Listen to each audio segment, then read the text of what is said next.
김민하 기자 어서 오세요. 안녕하세요. 첫 번째 항목은 북한 대신 이란입니다. 네, 트럼프 대통령 메시지 내놨죠? 그렇습니다. 이 미국이 가셈 솔라이마니 이란 혁명수비대 쿠두스군 사령관을 사살한 것에 대해서 이란이 보복 공격을 해서 이제 어제 뉴스였는데 이와 관련한 이제 도널드 트럼프 대통령의 입장 표명이 나왔습니다. 군사적 대응보다는 경제 제재를 택하겠다라는 거였는데요. 이란이 행동을 바꿀 때까지 살인적인 제재를 추가 부과할 것이다 이렇게 얘기를 했습니다. 예. 지난해까지 북한에 초점을 맞췄던 대외 전략이 이제 좀 중동으로 옮겨간다 이런 신호로도 좀 비춰집니다. 미국 측 사상자는 한 명도 없다면서요? 그렇습니다. 트럼프 대통령이 직접 미국의 어떤 사상자는 한 명도 없다 이렇게 밝혔는데요. 예. 조기 경보 체계가 원활하게 작동했고 미군이 모든 상황에 대비돼 있었기 때문이다. 이렇게 이제 평가를 했습니다. 만약에 미국인 사상자가 나왔다면 군사 대응은 불가피했을 것인데 예. 불행 중 다행이었던 것이죠. 어제도 이 관련 방송했습니다만 이란이 우선 나름대로 힘 조절을 했다라는 분석이 있더라고요. 그렇습니다. 그런 분석이 많이 나오는데요. 미국 언론들도 이것에 대해서 여러 가지 보도를 하고 있는데 마찬가지의 분석들을 하고 있습니다. 이란의 이라크 내 미군 기지 공격은 보복을 하는 모양새를 보이면서도 미군 희생자가 없도록 공격 시점이라든지 탄착 지점 이런 것들을 절묘하게 계산한 걸로 보인다. 이런 내용인데요. 예. 먼저 공격 시점이 미군의 어떤 수면 시간이었기 때문에 기지의 외부에 나가 있는 병력이 사망하거나 다치지 않도록 이 이동이 최소화된 시점을 택한 결과였다. 이런 평가이고요. 예. 또 이라크 임시 총리가 공격 전에 이란이 이라크 내 미군 기지에 대한 공격을 실시할 것이다. 이런 구두 메시지를 전해왔다. 이렇게 밝히기도 했는데 예. 이라크 정부가 이 메시지를 받았다면 당연히 이제 미군도 알았을 거 아니겠습니까? 그러니까 미리 벙커로 숨거나 다 했다. 그렇죠. 그리고 또 이른바 이제 스위스 채널, 즉 이제 제3국의 어떤 이 통로를 통해서 이란이 이 미국과의 어떤 중재나 이런 것들을 예. 좀 응한 정황이 있다. 이런 보도도 있습니다. 그러니까 이란은 그렇게 하면서도 대외적으로는 보복이 계속 이어질 것처럼 정치적으로는 말하네요. 그렇습니다. 이 현지 시간 8일 이란 최고 지도자인 아야톨라 하메네이가 연설에 나서서 자신들의 보복 공격은 미국의 뺨을 한 대 때린 것 정도이다라면서 미국이 뺑소니를 하던 시절은 지났다. 추적해서 대가를 치르게 하겠다. 이런 발언을 했거든요. 네. 즉 계속 보복을 할 의사가 있다 이런 거 아니겠습니까? 하지만 이런 발언은 이란의 어떤 국내 정치용에 해당하는 것이고 오히려 이번 공격으로 이란 지도층도 얻은 게 있다. 이런 분석들이 나오고 있습니다. 뭘 얻었다는 거예요? 이란 지도층이? 지금 이란 대통령은 온건파로 분류가 되고 있는데 오바마 정권 때 핵합의를 이룬 당사자 중 한 명인 것이죠. 예. 하지만 트럼프 행정부에 의해서 이 핵합의는 깨진 것이고 이후에 또 이란은 경제 상황이 나아진 바도 없기 때문에 이란 내에서는 좀 온건파 지도부에 대한 반발이 거세지고 강경파들에게 힘이 쏠리는 이런 국면이었다는 것입니다. 하지만 미국이 솔레이마니 사령관을 사살한 덕분에 이란이 현 지도부 중심으로 좀 반미 감정을 매개로 단결하는 이런 흐름들이 형성되고 있다는 것이고요. 예. 또 이제 트럼프 대통령이 이후 국면을 보복의 어떤 연속이 아니라 핵 문제로 가져가려는 의도도 내비쳐서 좀 이후 국면에 또 새로운 주목이 되고 있습니다. 트럼프 대통령이 뭐라고 했기에요? 이란 혁명과 테헤란 미 대사관 점거 사건이 일어난 1979년부터의 어떤 이란과의 어떤 그 악조건 이런 것들을 이제 언급을 하면서 이제 이런 날들은 끝났다 이렇게 얘기를 했는데요. 예. 그러면서 이란 정부에 핵무기를 개발하려는 야욕을 끝내고 테러 집단에 대한 지원을 중단하라 이렇게 촉구했습니다. 또 트럼프 대통령은 오바마 정권에서 이란과 이룬 핵합의가 미진했기 때문에 이란이 테러를 반복할 수 있었다 이렇게 주장을 하면서 예. 영국과 프랑스, 러시아, 중국 등에 대해서 세계를 보다 안전하고 평화롭게 만들기 위한 어떤 이란과의 합의 체계를 위해서 협력하자 이런 제안을 하기도 했습니다. 그러니까 새로운 핵 합의를 해보자는 거군요.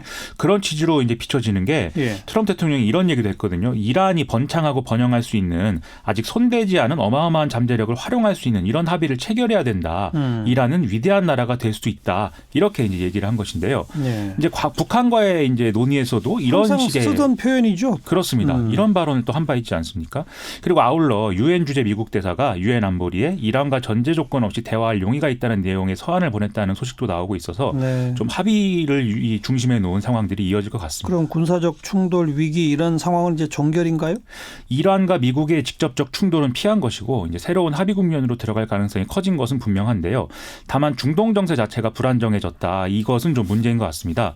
솔레이마니 사령관은 이란뿐만이 아니라 레바논이나 시리아 등등의 등의 시아파 조직들의 상당한 영향력을 갖고 있던 인물인데 따라서 이란이 완벽하게 통제할 수 없는 조직들에 의한 미군 기지 공격이라든지 이런 거는 일어날 수 있다는 것이죠. 그러네요. 또 중동에서 실질적으로 미국의 대리인 역할을 하고 있는 이스라엘이라든지 뭐 사우디아라비아, 아랍에미리트 이런 국가들과 뭐 충돌이 일어나는 이런 시나리오도 배제할 수 없겠는데요. 예. 가장 우려스러운 것은 전반적으로 반미 분위기가 고조가 되면서 과거 이슬람 국가와 같은 이 순위파 극단주의 무장 단체가 다시 세력을 키울 수도 있다. 이런 우려가 제기되고 있다는 겁니다. 네. 아울러서 지금 가장 억울한 신세라고 볼 수 있는 이라크에 대해서도 우리가 한번 생각해 볼 필요가 있을 것 같습니다. 이라크가 왜 가장 억울한 신세죠?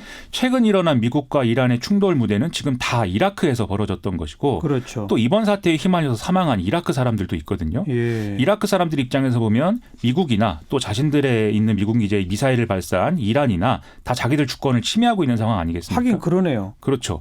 하지만 이라크 정부는 여기에 대해서 제대로 대응을 못하고 있고요. 맞아요. 미군 철수 결의안을 의회가 가결시켰지만 트럼프 대통령은 이란에 가한 것 정도로는 약과로 보일 만큼의 제재를 가할 것이다. 이런 협박을 했기 때문에 이게 실효성을 전혀 이제 갖지 않고 있는 상황입니다. 그렇지 않아도 이라크 내에서 부패나 경제난 등을 이유로 지금 반정부 시위가 이어져 왔고 이 때문에 대통령과 총리가 사의를 밝혀서 지금 임시지도 체제일 정도로 좀 전국이 불안한데 예. 여기다가 이번 사태로 친이란, 친미국 이런 식의 국민 여론 분열이 이루어졌다. 이런 평가도 지금 나오고 있거든요. 더군다나 이런 불안정한 상황은 미국의 어떤 이라크 전쟁을 직접적인 기원으로 한다는 점에서 우리가 한번 이 사건을 역사적 시각으로 바라볼 필요도 있는 것 같습니다. 네. 자, 시사뵙기 두 번째 항목은 풀려난 안태근 전 검사장입니다. 오늘 대법원에서 무죄 취지로 파기환송했다고요? 그렇습니다. 대법원은 오늘 서지현 검사를 성추행하고 인사상 불이익을 준 혐의로 기소된 안태근 전 법무부 전 검찰국장 재판에서 징역 2년을 선고한 원심을 깨고 사건을 무죄 취지로 서울중앙지법으로 돌려보냈습니다. 또 대법원은 안태근 전 검사장에 대한 보석을 직권으로 결정해서 오늘 석방을 했는데요. 이것은 이제 형사소송법 취지에 따라서 무죄 취지로 사건을 파기환송할 경우에 피고인이 석방되는 점을 고려한 결정이다라고 했다고 합니다. 네. 먼저 어떤 혐의였었죠? 안태근 전 국장은 2010년 10월 30일 한 장례식장에서 옆자리에 앉아있던 서지현 검사를 성추행을 했는데 이후에 서지현 검사가 이에 대해서 문제제기를 하려고 하자 보복으로 의심이 될 수밖에 없는 이런 인사발령을 냈다. 이런 것이죠. 당시 서지현 검사는 수원지검 여주지청에서 창원지검 통영지청으로 발령이 났는데 본인이 이제 동의한 바 없어서 이것은 이례적인 인사다라는 평가가 나왔었습니다. 1심, 2심은 다 유죄로 했죠? 그렇습니다. 1심 재판부는 당시 서지현 검사 의견을 듣지 않고 통영지청 발령을 낸 것은 자연스럽지 않은 업무 처리다. 그리고 안태근 전 국장 지시로 서지현 검사의 인사안이 작성됐다고 보는 게 타당하다. 이렇게 판단을 했습니다. 따라서 직권남용 혐의를 인정해서 징역 2년을 선고했었는데요. 예. 2심도 일선지청에 근무했던 경력검사의 경우에 다음 인사 때 희망지역을 반영해 주는 것이 원칙이고 서지현 검사에 대한 인사발령 같은 사례는 이 제도를 시행한 뒤에 한 번도 없었다 하면서 안태근 전 국장이 본인 경력에 걸림돌이 되지 않게 하려고 인사불이익을 줬다. 이렇게 봐서 1심 판단을 유지한 바 있습니다. 근데 대법원은 왜 판단이 달랐죠? 대법원은 당시 검찰국장의 인사재량권을 앞서 재판부보다 넓게 이제 본 건데요. 지청에 근무했던 검사의 어떤 희망지를 다음 인사 때 반영하는 것은 뭐 여러 고려할 수 있는 인사 요소 중 하나에 불과하다 이런 것입니다.